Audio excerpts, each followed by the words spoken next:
তো ভাই ফাইনালি আমরা আজকে অনেকদিন পর একটা ভিডিও নিয়ে আসলি, ঠিক আছে। তো আজকের ভিডিওটা না আমাদের কোনো শুটিং ব্লগ ভিডিও অ্যান্ড না কোনো ফুল ভিডিও মানে সঙ্গের, ঠিক আছে। তো আজকের ভিডিওটা আমরা এই জন্যই বানাচ্ছি কেননা আমাদের চ্যানেলে প্রায় অনেক দিন থেকে কোনো সেরকম একটা লং ভিডিও আসে নাই। তো অনেকেই আমাকে মেসেজ করে ইনস্টাগ্রামে আর ফোনও করেছে যে দাদা তোমাদের ভিডিও আসে না, এখানে কিছু প্রবলেম হয়েছে কি। তো এখন ভাই একটু মানে হালকা প্রবলেম চলছে আমাদের, তো এটার জন্য আমরা কোনো লং ভিডিও দিতে পারছি নাই, জাস্ট শর্ট ভিডিও দিচ্ছি। আর এই যে এখনও শর্ট ভিডিও বানাতে ছিল, এই যে এখানে ব্যাগ দেখে আছি, এখনও মানে কিছুগুলো বানালে ভিডিও দু একদিনের জন্য।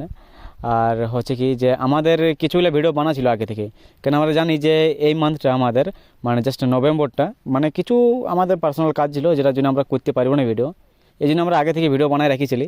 কিন্তু আমাদের কিছু একটা ভুলবশত মানে ভিডিওগুলো ডিলিট হয়ে যায়, তো ওটার জন্য আমরা কোনো রেকর্ডিং মানে নতুন ভিডিও করতে পারি নাই। তো এই জন্যই আমাদের মানে এই মাসটা কোনো সেরকম একটা ভিডিও আসে নাই। তো এবারে আমাদের আসবে নতুন ভিডিও, কিছুদিন পরে আমরা শ্যুট করতে যাওয়ার আছে একটা ভিডিও, দেখি যদি হয়তো খুব জলদি আসবে ভিডিওটা, কোনো টেনশন নাই। আর আমাদের দেখি কিছু কন্টেন্ট চেঞ্জ করবার আছে, তো ওইটা পরে হবে। তো আপাতত তোমাদেরকে এটাই জানাবার ছিল যে আসবে কি, ঠিক আছে। তো চলো নতুন ভিডিও আমাদের খুব তাড়াতাড়ি আসবে। তো এখন আপাতত শর্ট ভিডিও দেবো আমরা, তো শর্টগুলো এনজয় করো। আর যদি চ্যানেল নতুন এসে থেকেছো তো অবশ্যই সাবস্ক্রাইব করবে। আর ভিডিওটা যদি ভালো লাগে তো এটা ভালো লাগার কি আছে, লাইক করবে, ঠিক আছে। তো চলো আমাদের দেখা হবে ফুল ভিডিওতে, ততক্ষণ পর্যন্ত বাই বাই বাই।